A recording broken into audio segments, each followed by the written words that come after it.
Hello guys, good afternoon. आइए आज हम लोग एक नए प्रकार के सेंटेंस को अंग्रेजी में ट्रांसलेट करना सीखते हैं।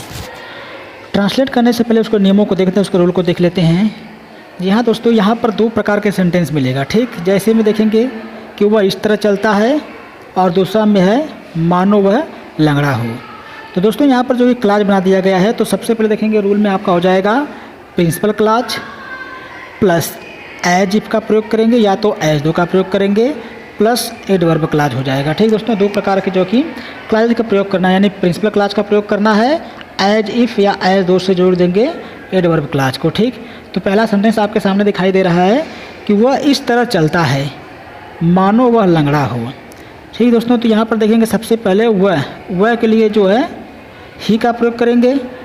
ठीक, यानी सब्जेक्ट ही बन जाता है। इसके बाद चलता, चलना की मीनिंग होता है वॉक्स, यही ना, यानी ही वॉक्स, यानी प्रेजेंट देखेंगे चलता है, ता है, ती आया है, इसलिए यहाँ पर ही के साथ जो है कि वॉक में यस जोड़ दिया गया, वॉक में वॉक्स का प्रयोग कर दिया गया। ठीक है, यानी ही वॉक्स का प्रयोग कर दिया था। यानी देखेंगे इस प्रकार से प्रिंसिपल क्लाज हो गया। क्लाज में एक सब्जेक्ट और एक वर्ब का आना आवश्यक है। ठीक है, जिसमें एक सब्जेक्ट और एक वर्ब रहेंगे वह क्लाज कहलाता है। ठीक, इसके बाद या तो फिर हम एज इफ का प्रयोग करेंगे या तो फिर एज दो का प्रयोग करेंगे। ठीक, तो पहले वाले मैंने एज इफ का प्रयोग कर दिया गया है। ठीक है, मानो, यही ना, मानो की मैंने होता है जो कि एज इफ कर दिए हैं।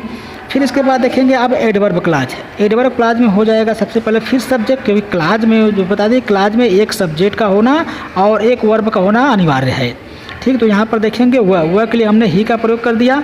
अब देखेंगे वह हो। ठीक है, तो यहाँ पर वर का प्रयोग कर दिया गया। ठीक है दोस्तों, आप लोगों ने ही के साथ देखेंगे पास्ट टाइम में वाज का प्रयोग करते होंगे। ठीक है, लेकिन क्या होता है कि जब कोई कोरी कल्पना की जाती है, ठीक है, और वह कल्पना मानो कभी पूर्ण न हो, ठीक, तब वहाँ पर क्या होता है, सिंगुलर सब्जेक्ट के साथ प्लुरल वर्ब का प्रयोग किया जाता है। तो ठीक है, यहाँ पर देखेंगे ही जो है कि सिंगुलर सब्जेक्ट है और वर जो है प्लुरल सब्जेक्ट है। ठीक है, तो हो जाएगा वह कहते हैं कि मानो वह लंगड़ा हो, तो ही वर लेम, लेम में उसका लंगड़ा है। ठीक, उसमें एक बार मैं फिर बताता हूँ कि वह इस तरह चलता है मानो वह लंगड़ा हो, तो ही वॉक्स एज इफ ही वर लेम। हमने ही के साथ ओवर का प्रयोग इसलिए कर दिया है क्योंकि यहाँ पर देखेंगे कोरी कल्पना की जा रही है। ठीक है, जब कोरी कल्पना की जाती है किसी वाक्य में और वह कोरी कल्पना कभी पूर्ण न होने वाली हो, तब वहाँ पर सभी कर्ताओं के साथ जो कि वर का प्रयोग करते हैं। जैसे कहते हैं कि काश मैं एक चिड़िया होता।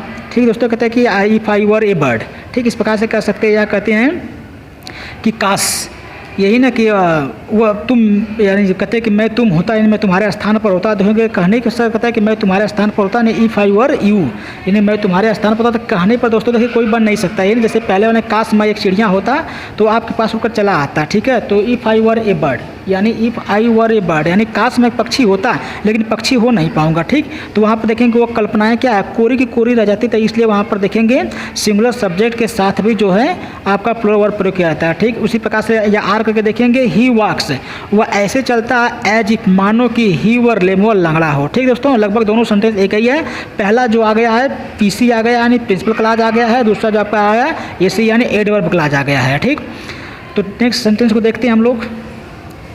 नेक्स्ट सेंटेंस आपका बन जाएगा वह इस प्रकार रटता है जैसे वह तोता हो। ठीक है, जैसे वह तोता हो, यानी वह तोता हो नहीं सकता। ठीक है, केवल बनाया जाता है जैसे तोता हो। तो ही मेमोराइज या ही लर्न्स दोनों का प्रयोग करते हैं। सबसे पहले सब्जेक्ट में क्या करेंगे, हम ही का प्रयोग कर देंगे। उसके बाद रटना, रटना की मीनिंग या तो लर्न में से याद करना होता है या तो मेमोराइज कर देना होता है। ठीक है, तो यहाँ पर देखेंगे लर्न में हमने क्या लगा दिया, यस लगा दिया, लर्न का प्रयोग कर दिया गया है, या मेमोरीज में क्या मेमोरीज का प्रयोग कर दिया गया है, यानी प्रेजेंट इंडेफिनिट टेंस है। ठीक, यानी ही वह इस प्रकार रटता है तो ही मेमोराइज या ही लर्न्स। ठीक है, जैसे, अब जैसे या वहाँ पर मानो था तो जैसे के लिए एज का प्रयोग कर देंगे। वह एक तोता हो, तो वह के लिए क्या करेंगे, ही का फिर प्रयोग कर देते हैं और वर का प्रयोग करते हैं, क्योंकि कल्पना इस सेंटेंस में दिखाया है ही वर अ पैरट, यही ना, तोता के लिए होता है पैरट। कहते हैं कि he memorise as if he were a parrot या he learns as if he were a parrot. या तो इसको हम ऐसे बना सकते हैं, दूसरे प्रकार से होता है कि ही मेमोराइज आल्दो, अच्छा, एज दो ही वर अ पैरट, यही ना, या फिर ही लर्न्स एज दो ही वर अ पैरट, यानी वह ऐसे रटता है जैसे वह तोता हो, या वह ऐसे रटता है कि मानो वह एक तोता हो। तो दोस्तों पहला सेंटेंस आपका बन जाता है प्रिंसिपल क्लाज हो जाता है। ठीक, यानी पीसी हो जाता है। दूसरा आपका हो जाता है एडवर्ब क्लाज। ठीक है दोस्तों, आप कैसे पहचानेंगे पीसी और एससी, जो कि एसी को या एससी को। ठीक, तो यहाँ पर देखेंगे जो सेंटेंस क्या होता है कि किसी सब्जेक्ट से शुरुआत होता है। ठीक है दोस्तों, सब्जेक्ट से शुरुआत होने वाले सब्जेक्ट को और उसको हमेशा प्रिंसिपल क्लॉज के रूप में रखा जाता है। और जब भी कोई सेंटेंस मान लो किसी प्रीपोजिशन या किसी कंजंक्शन से शुरू होता है तो वो हमेशा एससी के जो है आता है नहीं सब ऑर्डिनेट क्लॉज होता है। तो सब ऑर्डिनेट में कई प्रकार के क्लॉज आ जाते हैं। ठीक दोस्तों, तो ये आपको क्लॉज में पढ़ाया जाएगा। यहाँ पर मैं आपको ओनली ट्रांसलेट करना सिखला रहा हूँ अभी।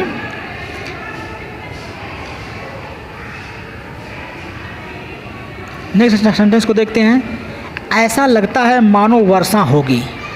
दोस्तों कि ऐसा लगता है मानो वर्षा होगी। देखें दोस्तों, यहाँ पर सब्जेक्ट नहीं मिला है इसलिए हमने किसका प्रयोग कर दिया, सभी स्थान पर इट का प्रयोग कर दिया। ठीक है, लगता है ये ना ता है एक है तो सिम समिश होता है लगता है, यही ना अपने आप प्रतीत होता है। नहीं ऐसा लगता है तो इट सिम्स हो गया।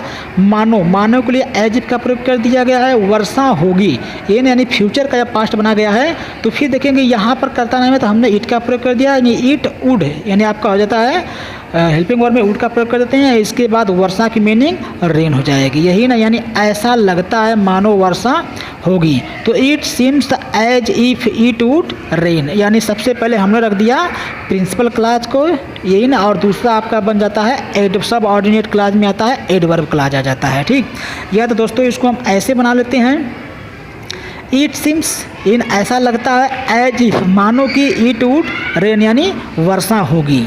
ठीक, तो वही यहाँ पर देखेंगे दोस्तों, यहाँ पर इट सीम से भी एक क्लॉज आ गया है और दूसरा इट वुड रेन भी एक क्लॉज आया हुआ है। ठीक है दोस्तों, तो दोनों क्लॉज को हमने क्या कहता है या तो एज इफ से जोड़ दिया जाएगा या तो फिर एज दो से जोड़ दिया जाएगा। ठीक, नेक्स्ट सेंटेंस को देखते हैं।